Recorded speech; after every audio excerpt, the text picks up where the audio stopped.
ராஜி, மீனா, மயிலாம் ஒரே ரூமில் தான் இருப்பாங்க. மயில் வந்து திரு திருன்னு முழிச்சிட்டே இருப்பாங்க. மீனா வந்து ஏன்க்கா இப்படி பதட்டமா படுறீங்கன்னு கேட்பாங்க. அது ஒன்றும் இல்லை, நேற்று நைட்டு வந்து எனக்கு தூக்கமே வரல. இந்த விஷயத்த பண்ண போகிறத நினச்சி யோசிக்கிட்டே இருந்தேன். அவர் வேற கேட்டுகிட்டே இருந்தார், ஏன் ஒரு மாதிரியா இருக்கான்னு எல்லா விஷயத்தையும் சொல்லிங்கன்னு கேட்பாங்க. இல்லை இல்லை சொல்லலை. சரி நம்ம போய் இப்போ மாப்பிள்ளை வந்துன்னு இருப்பாரு, நம்ம இப்போ போனால் கரெக்டாக இருக்கும்னு சொல்லிட்டு பேசிகிட்டே இருப்பாங்க. நம்ம 3 பேர் கிடையாது, 2 பேர் தான். ஏன் 2 பேர்? நம்ம 3 பேர் தான் இருக்கோம். இல்லை நான் வந்து என் மேனேஜர் லீவு கேட்டேன், ஆனால் லீவே தர மாட்டேன்னு சொல்லிட்டாரு.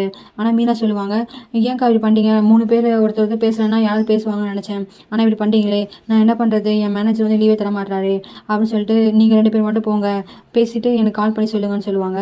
அப்போ இவங்க கை கொடுக்கும்போது அவங்க மாமியார் வந்துடுவாங்க. கோமதி வந்து ஏன்டி கை கொடுக்குறேன்னு கேட்பாங்க. நான் கை கொடுக்கல, இவங்க தான் கை கொடுத்தாங்கன்னு சொல்லுவாங்க. எதனால இவங்க கை கொடுத்தாங்கன்னு கேட்பாங்க. நான் தான் வேலைக்கு போகிறேன்ல, அதனால எனக்கு கை கொடுத்தாங்க அப்படின்னு கேட்பாங்க. நீ ஏன் ஃபஸ்ட்டாக இப்போ வேலைக்கு போகிற? நீ தான் ரொம்ப நாள் வேலைக்கு போயிருக்கேன்னு கேட்பாங்க. அதுக்கு மீனா எல்லாருமே அமைதியாக இருப்பாங்க. மயில் வந்து சொல்லுவாங்க, மீனா அதான் அத்தை கேட்குறாங்க, பதில் சொல்லுன்னு சொல்லுவாங்க.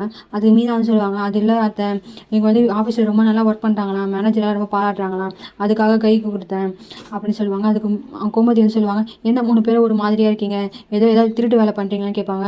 அது ஒன்றும் இல்லை, நாங்கள் ஏன் திருட்டு வேலை பண்ண போகிறோம், நாங்கள் எந்த வேலையும் பண்ணல, நாங்கள் 3 பேரும் கோவிலுக்கு போட தான் இருந்தோம். அக்கா வந்து இப்போ திடீர்னு வரமாட்டேன்னு சொல்லிட்டாங்க, அதை பற்றி தான் பேசிகிட்டு இருந்தோம்.